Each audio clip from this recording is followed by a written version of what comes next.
Quando eu coloquei o PowerPoint dessa mensagem ali atrás, o Juju estava ali. E ele falou assim, ué, é sua mãe que vai pregar hoje? É sua mãe que vai pregar hoje? Porque ele viu assim tantas figurinhas. Eu confesso que quando eu estava preparando isso daqui, eu pensei que eu iria fazer a seguinte declaração. Hoje eu vou contar uma história bíblica para vocês que eu ouvia desde pequeno na escola bíblica de férias, na escola bíblica dominical, e minha mãe é especialista nisso daí. E, óbvio que eu não sou um contador de histórias como ela, mas eu vou tentar. O tema é da crise à vitória. Não sei por que pensei em crise, né? Uma coisa que me ocorreu. Momentos de falta, né? Momentos de escassez, né? É o chamado também momento de crise. Então, eu decidi escolher essa história, mas ela é um pouco longa, porque ela começa lá em Gênesis capítulo 37, se você quiser abrir a sua Bíblia aí, mas ela começa em Gênesis capítulo 37 e ela vai até o final. Vai até o final de Gênesis, a história de José, o famoso José do Egito, e vai até o final. Ok.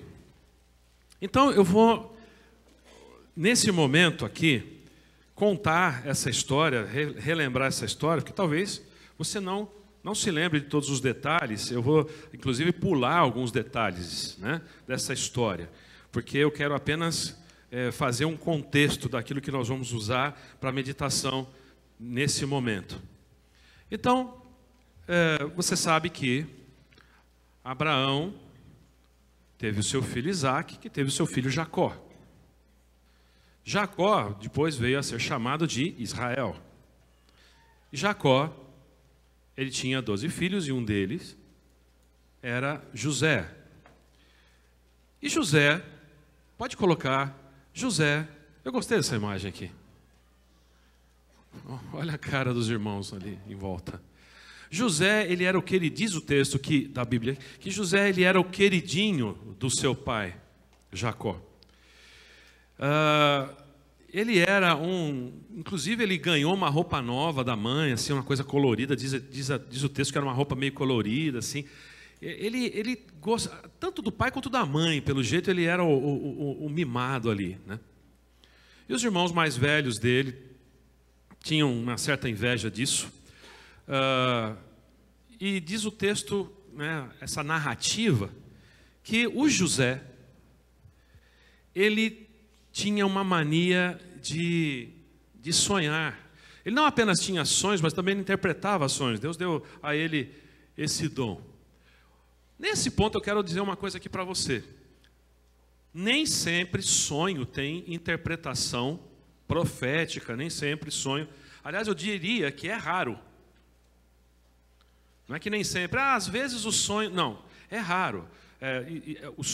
Sonhos com conteúdo de revelação de Deus são algo tão especial que quando acontecem, fica registrado na Bíblia. E eu sei que muitas vezes algumas pessoas têm uma experiência de um sonho que teve e que acabou se concretizando e tudo mais. Eu reconheço, e devemos reconhecer, que Deus fala de muitas formas e de muitas maneiras, e Ele pode usar também os sonhos. Mas uma coisa precisa ficar clara aqui, porque existem pessoas que querem encontrar em todos os sonhos alguma mensagem de Deus. E às vezes o seu sonho é apenas o fruto de uma macarronada no final do dia, né? Que pesou no estômago ali, uma feijoada. E o seu sonho, ele é produto de uma história que o seu cérebro vai tecendo. E aí os psicanalistas adoram o seu inconsciente, não o seu inconsciente, desculpa os psicanalistas, não pode falar subconsciente, inconsciente, fica arrecadando informações e depois ele alinhava algumas histórias, e essas histórias têm alguma coisa a revelar a respeito daquilo que você está passando na sua vida, dos seus traumas, neuroses, etc., né? Isso é a área da psicologia psicanalítica. Então, os sonhos podem dizer algo que o seu inconsciente está querendo informar. Mas isso aqui, os sonhos de José, por exemplo, não tem nada a ver com isso, não tem nada a ver com psicanálise, não tem nada a ver com o inconsciente, era a revelação de Deus mesmo. Ok? Era a revelação de Deus. Então, os significados dos sonhos, e José, ele declara que isso quem fazia era Deus através dele, era um dom que ele tinha. E logo lá na sua infância, quando estava ainda com seus irmãos, ele tinha uns sonhos, que depois ele saía contando, olha, eu sonhei que tinha o sol e a lua e 12 estrelas se curvando diante de mim. Aí o pessoal que não era bobo nem nada, falava assim, sol, papai, mamãe, lua, estrelas somos nós irmãos. Nós então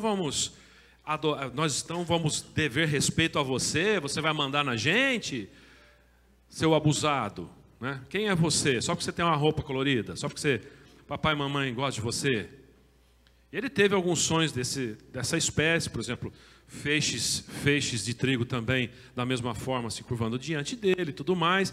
E ele conta isso, e além da inveja que os irmãos tinham por ele ser o mais querido da família, ele fala esse tipo de coisa, os irmãos começam a ficar sem paciência com ele, e um deles, um dia quando eles saem para o campo, decidem inventar primeiro pensaram realmente em matá-lo.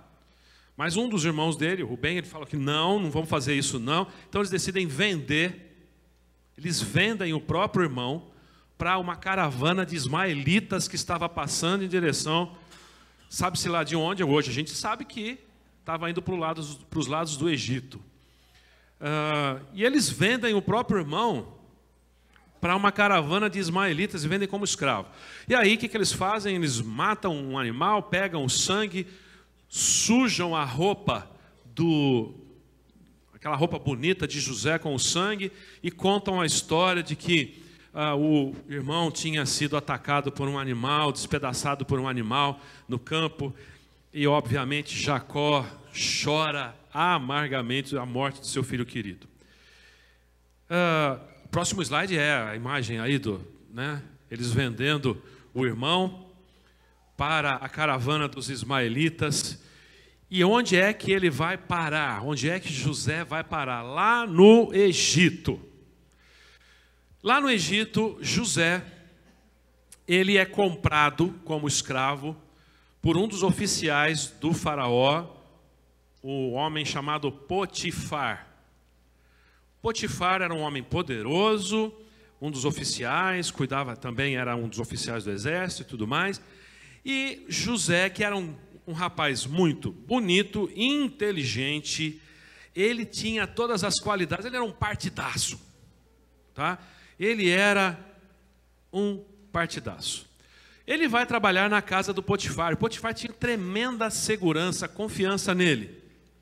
E o que acontece? A esposa do Potifar começa a admirar o escravo José. Até que um dia ela chega e fala claramente: ô José,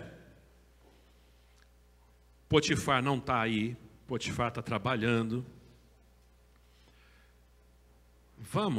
Tem crianças aqui presentes, vamos namorar? Mas falou outra coisa. Ela falou outra coisa, vamos namorar? Né? A resposta de José foi: ô Potifoa, não sei como é o nome dela. Ela, seguinte, não fala o nome dela. O nome foi preservado. A esposa do Potifar. Seguinte, o seu marido, o meu patrão, confia tudo a mim. Jamais eu iria traí-lo tendo relações com você. Mas ela insiste. E ele quer se desvencilhar dela. E aí ela segura na capa dele, ele larga a capa, sai correndo de perto dela. E aí ela humilhada pela rejeição, ela percebe que ela, olha que coisa, ela é simplesmente rejeitada por um escravo. Então ela está se sentindo humilhada, rejeitada, e ela vai e fala para o marido: seguinte, ó, o seu servo, esse aí que você confia, tentou me atacar, assédio sexual. Daí lançaram hashtag MeToo, né? Não, eu também, foi atacada por ele. Opinião minha, eu desconfio que Potifar não acreditou muito não, porque senão teria mandado executar aquele servo lá, teria mandado matar. Eu acho que Potifar conhecia bem a esposa que tinha e já tinha visto quem era José. O que ele faz? Ele manda José para a prisão. Também aí há a mão de Deus nessa história, né? Manda o José para a prisão. Não manda matar. Lá na prisão, José já chega lá e é colocado em posição de destaque lá também. Onde José ia, ele era colocado em posição de destaque. Ele era bem articulado, ele era sábio, a sabedoria de Deus estava sobre ele. E lá na prisão acontece o seguinte: tem um copeiro do rei e um padeiro do rei que tinham sido presos. E um dia eles têm sonhos semelhantes. O copeiro, ele vê 3 cachos de uva e ele está espremendo a uva na taça do faraó. E aí, qual é a interpretação? Daniel fala: olha, eu sei a interpretação disso. Daniel também interpretava sonho. José vai e diz: eu sei, olha só o que acontece aí. 3 cachos de uva são 3 dias, você está lá, ó, seguinte, em 3 dias você vai ser restaurado à presença do rei, você vai voltar à sua posição de servir o rei lá no palácio. Ou só que o padeiro que estava lá preso também teve um sonho. Ouvindo a interpretação de José, falou assim: ai, que legal. Ele interpreta bem os sonhos, ele é favorável. Só que o sonho do padeiro era: as aves vinham pegar os pães, estavam levando os pães que ele estava carregando. E eram 3 cestos, e aí também 3 dias, falou assim: em 3 dias você vai morrer. O faraó vai cortar a tua cabeça. Daniel de novo. E o que José fala para o copeiro? Ele fala: o copeiro, você vai sair daqui, você vai servir lá o faraó. Quando você chegar lá, fala de mim para o rei, fala de mim para o faraó. Está aqui meu currículo. Não, fala: ó, vai lá, fala para o faraó que eu não tenho culpa nenhuma, que eu sou de confiança, conta o que aconteceu aqui, vai lá e fala bem de mim para o faraó. E o copeiro fala: pode deixar. Nesse pode deixar, 2 anos ele esqueceu do José na prisão. 2 anos. Ele se esqueceu de José. Curiosamente, José não pede para o padeiro falar nada para o faraó. Ele morreu. Então, o que acontece? Exatamente aquilo que ele tinha dito. Porque 3 dias depois, acontece algo lá, que o faraó dá um banquete e resolve fazer algumas concessões. Isso acontecia demais. Fazer concessões, libertar presos, matar outros, só para agradar o povo, para mostrar autoridade. Os reis faziam isso. Lembra no caso de Jesus? Né? Para mostrar autoridade, eu vou conceder perdão para um, vou mandar crucificar ou matar, enforcar outro. Era assim, e aconteceu a mesma coisa lá. Mas o copeiro volta à presença do faraó e se esquece de José. Só que um dia, próximo slide, um dia o próprio faraó tem um sonho. O faraó tem um sonho assim, com dois cenários. Ele sonha com 7 vacas gordas que aparecem. Ele estava na beira do rio Nilo. Aparecem 7 vacas gordas e aí 7 vacas magras aparecem e comem as vacas gordas. Se você achava que vaca era vegetariana, essas vacas magras comem as vacas gordas. Essa é a primeira parte do sonho. A outra era espigas de trigo mirradas, engolem 7 espigas boas, bonitas. E o rei fica muito curioso a respeito da interpretação desse sonho. Ele queria saber o que isso significava. Isso ficou perturbando. E ele chama os adivinhos, os cientistas, os sábios lá do reino, e conta o sonho, e nenhum deles sabe dizer qual era a interpretação. O copeiro estava ali perto, ouve isso e fala: Faraó, tem um homem chamado José que está preso, que aconteceu o seguinte, há 2 anos atrás. Eu me esqueci, passou, eu me esqueci dele. Ele sabe interpretar sonhos, porque aconteceu isso, aconteceu exatamente o que ele revelou. Mandaram chamar José. José revela para o faraó que viria uma grande fome, mas uma fome terrível de 7 anos. E que, se eles não guardassem, se eles não enchessem os seus silos e reservatórios, construíssem outros, durante 7 anos de fartura, eles iam ter, durante 7 anos, lá em toda a terra, e não foi só no Egito, chegou também até a Israel, durante 7 anos, muita, mas muita fartura. E eles deveriam guardar, não desperdiçar, e guardar bastante, porque depois viriam 7 anos de extrema fome e eles teriam guardado para o momento de crise. O que acontece é que o faraó gosta dessa interpretação, acredita nela e coloca José como um governador de crise. Ele fica encarregado de cuidar de várias coisas ali do reino, para cuidar dessa fome, dessa fartura. Depois, 14 anos depois, no finalzinho, uma fome terrível, 7 mais 7, lá no final, se eles não tivessem guardado, teriam morrido todos eles. Nessa história toda, aí Deus providencia que José tenha essa posição de autoridade, porque daí, lembra dos irmãos que venderam o José? Eles vão para o Egito, porque eles ficam sabendo que no Egito tinha comida sobrando. E eles começam a ir para lá, para o Egito, fazendo fila nos postos de... fazendo fila onde tinha comida, os grãos. E, pelo menos com o povo lá de Israel, eles não inflacionaram o preço da comida.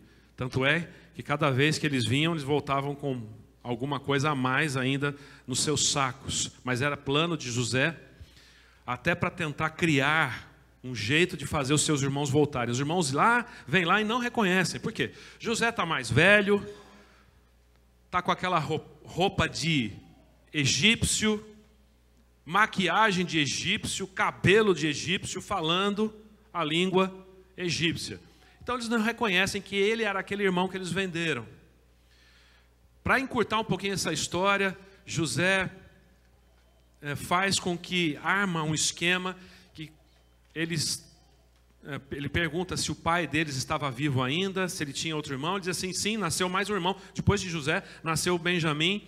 Ele falou assim: então tá bom, é o seguinte, se vocês não voltem aqui sem que vocês tragam o seu irmão mais novo, porque se vocês não trouxerem esse irmão mais novo, vocês podem esquecer, porque vocês têm que confirmar a história de vocês. Eles acharam aquilo muito estranho. Quando chegam lá para Jacó e falam isso: olha, tem um cara lá, a autoridade, ele está querendo que a gente leve o nosso irmão mais novo para lá. Ele falou: não. Jacó falou: não, se vocês levarem o seu irmão lá, ele vai ficar com ele, não sei o que vai acontecer. Se eu perco mais esse filho, eu não sei, eu vou morrer. Se eu tiver outra notícia de que eu perdi mais um filho, eu vou morrer. o Rubem, ele diz, o irmão mais velho lá diz, olha, não, pode ter certeza, a gente vai trazer o irmão de volta. Quando chega lá, José encontra o seu irmão mais novo, dá um abraço, chora. O pessoal começa a achar estranho aquele líder egípcio com tanto carinho ali por eles, e com tanta conversa, perguntando do pai deles. Quando eles estão voltando, José manda colocar a sua taça de prata exatamente na mala do Benjamim. E aí manda depois irem atrás dele, já estava na estrada, e falou assim, olha, com quem tiver a taça do governador, esse vai virar escravo lá. E não vai poder voltar para casa. Eles abrem lá as malas, encontram a taça com Benjamim, pronto. Agora sim que Jacó vai morrer lá em Canaã. Por quê? Nós vamos ter que deixar... Quem foi que colocou essa taça aí? E eles começaram a chorar, se desesperar. Quando voltam para lá, e aí José fica muito comovido, diz o texto que ele sai para chorar, e ele volta, porque eles contam, olha, nós já perdemos um irmão. E José ouvindo, fala, perderam. Sim, né? Eles contam a história que eles já estavam acostumados a contar há tanto tempo, que o irmão deles tinha sido morto no campo. E aí, quando eles dizem que o nosso pai não aguentará perder mais um filho, porque ele amava tanto aquele outro, não vai aguentar perder mais um filho, então José se sente profundamente movido, se revela a eles, diz quem ele é, e manda trazer Jacó lá de Canaã, manda trazer Jacó lá de Canaã, e toda a família, e é aí que o povo hebreu vai para o Egito, porque a gente começa a contar aquela história do Êxodo, né? O povo de Israel era escravo no Egito. Mas como é que eles foram parar lá? Como é que eles foram parar como escravos no Egito? Está aí a história. Primeiramente, eles foram para lá convidados. Eles foram para lá como convidados, para escapar de uma tremenda fome. Depois, eles acabaram se tornando escravos lá no Egito. Quando José morre, Jacó morre, os outros irmãos que sabiam da história morrem, o povo hebreu fica lá, e aí vem Moisés, e vem a história da saída lá, do Êxodo e tudo mais. É interessante dar uma olhada em dois textos com as falas de José sobre o plano de Deus nisso tudo. Olha só, Gênesis 45, versículos de 5 a 8. Gênesis 45, versículos de 5 a 8. Quando José se manifesta ali para os seus irmãos, e eles estão ali tremendamente assombrados com essa história, eles estão assombrados com o plano de Deus, os irmãos se manifestam ali para José. Olha só o que José diz para os seus irmãos. Agora não se aflijam, nem se recriminem por terem me vendido para cá, pois foi para salvar vidas que Deus me enviou adiante de vocês.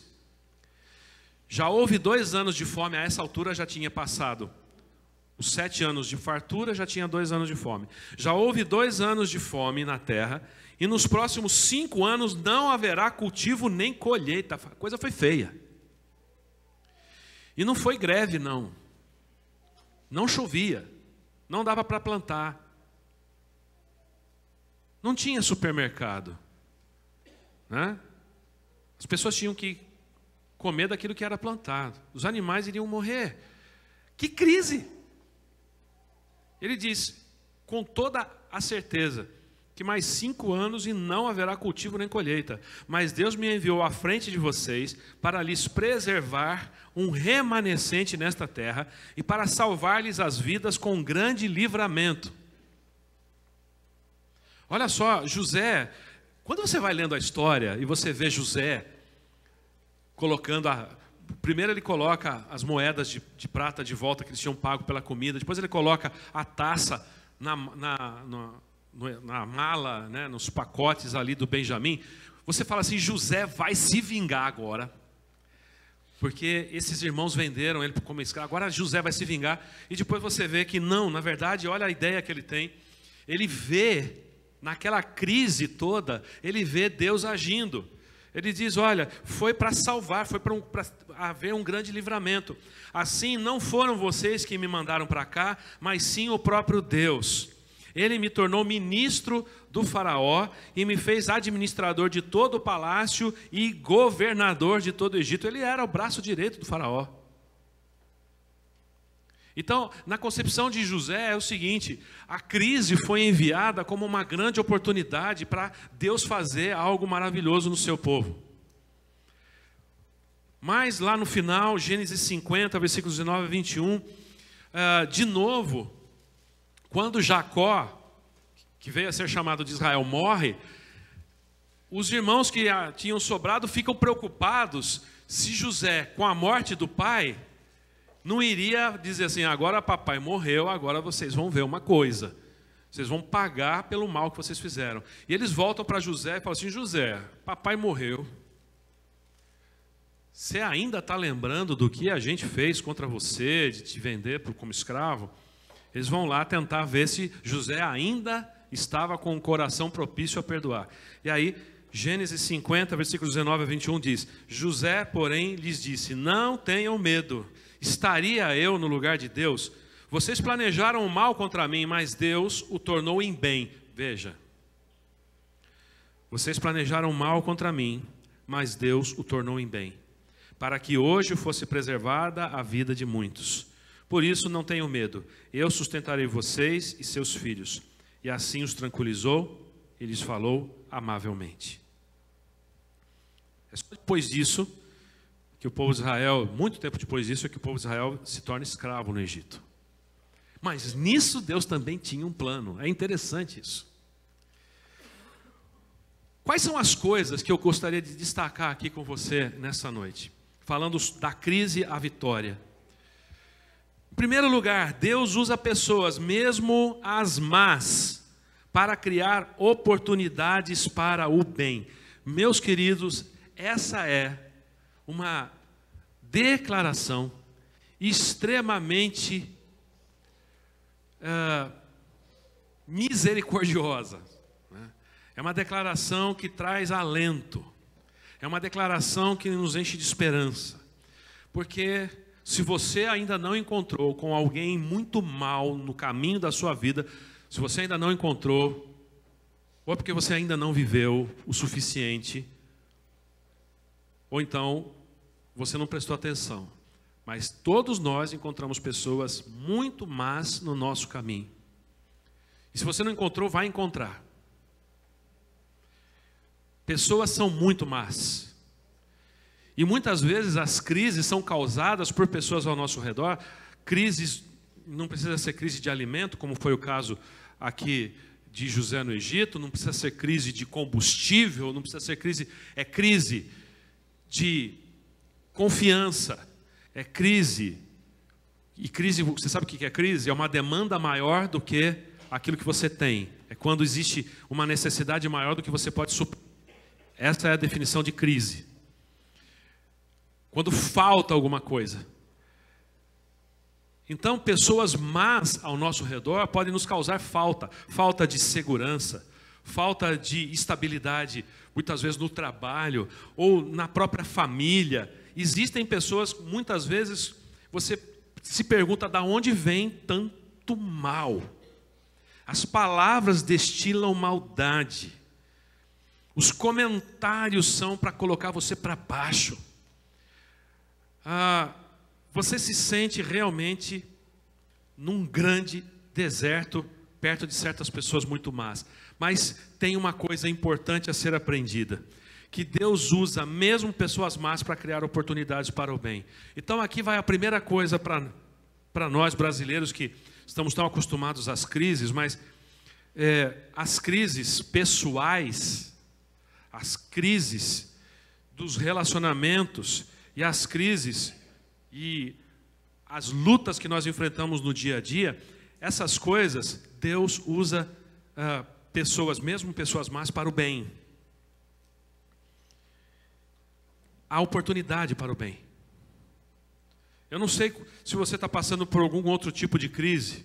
E eu não estou falando do seu tanque de combustível vazio ou quase esvaziando, mas talvez você esteja passando por algum outro tipo de crise, seja na sua família, seja no seu trabalho, seja no relacionamento com alguém.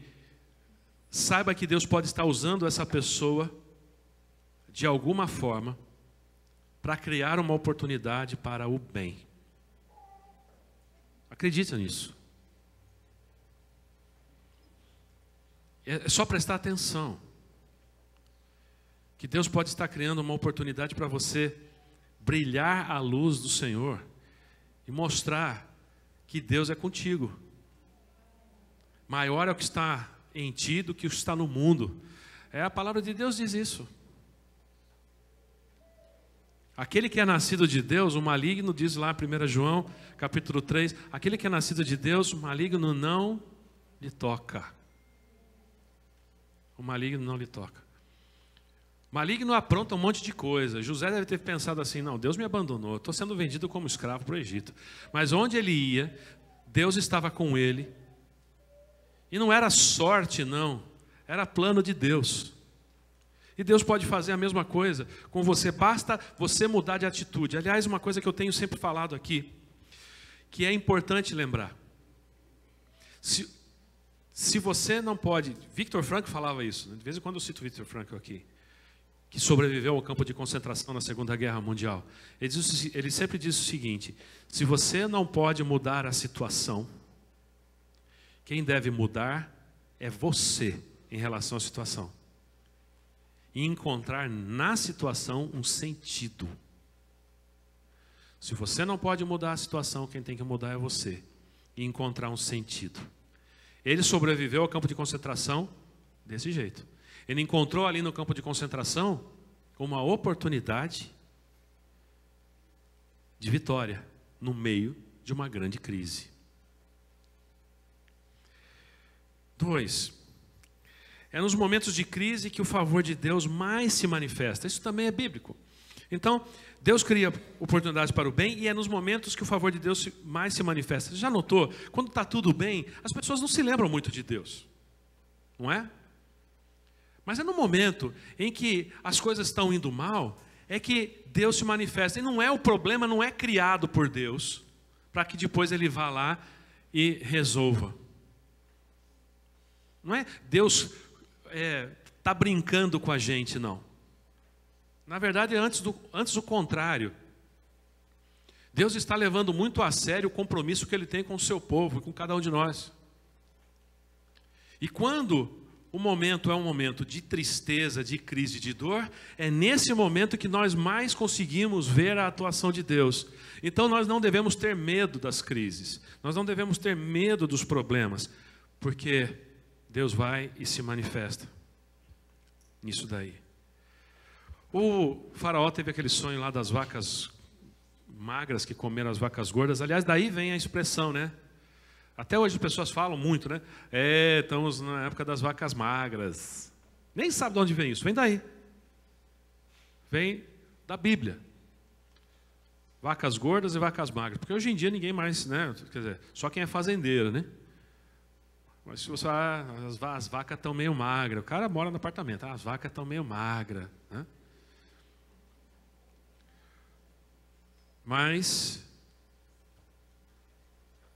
se as vacas magras não tivessem comido as gordas, elas tinham morrido também. Interessante isso no sonho, né? Na crise, Deus se manifestando. É assim que Deus faz. Terceiro lugar, nas crises somos desafiados a permanecer firmes e a ter criatividade para a superação. Os problemas são os pais, as mães da criatividade.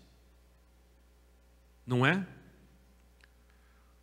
Quando você não tem problema, você não é desafiado a pensar. Você não é desafiado a imaginar soluções. Os problemas são os nossos grandes professores. No caso do José do Egito, olha a criatividade dele, né? Ele tem a criatividade primeiro de dizer, nós vamos recolher e guardar o máximo possível. Eu imagino que ele deve ter guardado o dobro e até mais, porque depois viriam 7 anos de fome. E ele teve essa criatividade de imaginar isso, que Deus dá essa sabedoria. A interpretação do sonho foi uma, mas pensar em como fazer foi outra. E depois, a criatividade de José para atrair os seus irmãos, e de uma forma que ele pudesse ver o seu irmão caçula e saber realmente se eles estavam falando a verdade a respeito do pai estar vivo, de ter mais um irmão e tudo mais. A criatividade de colocar lá a taça para que eles voltassem. Realmente, o que acontece é que os problemas nos desafiam a pensar. Tem uma coisa que nós aprendemos aqui na Escola de Paz, desse mês de maio aqui, terminamos hoje, tivemos a Escola de Paz, domingo que vem volta ao normal, a Escola Bíblica Dominical. Uma das coisas que a gente falou foi sobre preparar os nossos filhos para serem resistentes às frustrações. Como é que você prepara um filho para ser resistente à frustração? Deve ser assim, poupando os filhos ao máximo dos problemas. Não, exatamente o contrário, não poupe os seus filhos dos problemas. Não tente resolver os problemas dos seus filhos. Os seus filhos têm que saber que a vida é assim, a vida tem crises. E quando o seu filho vier chorando, sem saber como resolver um problema, não vai e resolva logo para ele. Faça com que ele pense em soluções. Faça com que ele exerça a sua criatividade para resolver os problemas. Porque Deus faz isso com a gente. Os problemas são um terreno fértil para que Deus se manifeste nas nossas vidas e a gente descubra o que fazer para superar. Então não tenta evitar problema. Às vezes o problema é uma grande bênção. Finalmente, Deus é um especialista em fazer as crises se tornarem em bênçãos. Foi a palavra de José. Foi exatamente a palavra de José. Ele vai e disse o seguinte... versículo 20 lá de Gênesis 50. Deus, vocês planejaram mal contra mim, mas Deus o tornou em bem. O nosso Deus é especialista em transformar o mal em bem. Amém? Você acredita nisso? Então tenha fé em Deus. Espere para ver o que o Senhor vai fazer. Quando você se coloca nas mãos dele, deixa que ele haja sobre a sua vida e sobre os seus problemas, Deus pega o mal e ele transforma em bem.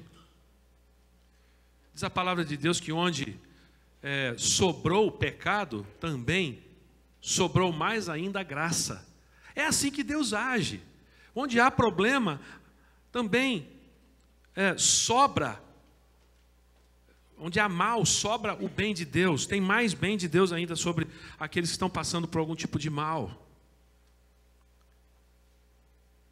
E sabe, essa história de José, quando você lê, fala assim, nossa, mas metade de Gênesis é sobre essa história.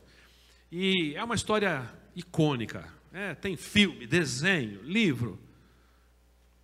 Deve ser algo assim que irrepetível. Não.